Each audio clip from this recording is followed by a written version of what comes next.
హరి ఓం శ్రీ గురుభ్యో నమ. శ్రీ మహాగణాధిపతయే నమ. శ్రీ బటుకనాథాయ నమ. ప్రేక్షకులందరికీ శివరాత్రి శుభాకాంక్షలు.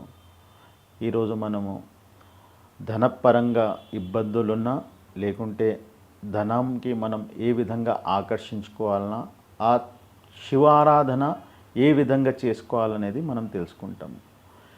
శివారాధనలో శివుడికి పంచముఖాలు సద్యోజాత, వామదేవ, అఘోర, తత్పురుష, ఈశాన.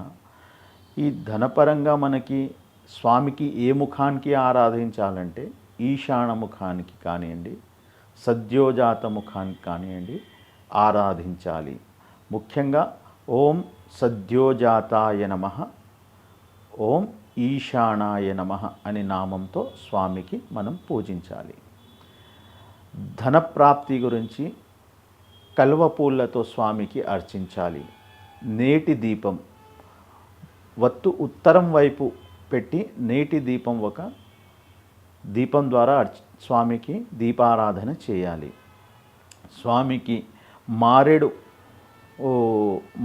కాయలు, మారేడుతో చేసిన ఏదైనా స్వీట్ లేకుంటే మనకి పాయసం నివేదించాలి.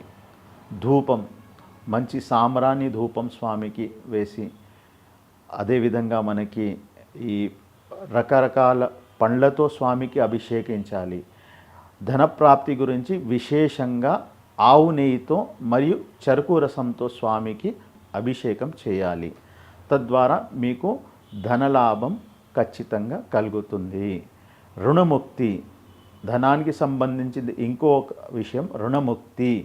మీకు రుణంగానే ఉన్నట్లయితే ఓం అఘోరాయ నమః నామంతో స్వామికి అర్చించి, స్వామికి ఎర్రపప్పుతో 108 సార్లు ఓం రుణముక్తేశ్వరాయ నమః అని నామంతో 108 సార్లు ఆ స్వామికి అర్చించాలి.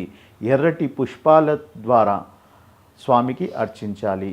తద్వారా మీకు ఖచ్చితంగా రుణ ముక్తి కలుగుతుంది.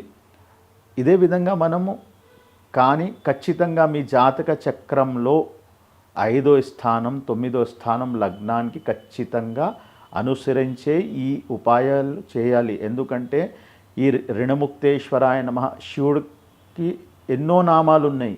ఒక దేవుడికి 108 1008 నామాలు ఉన్నాయి.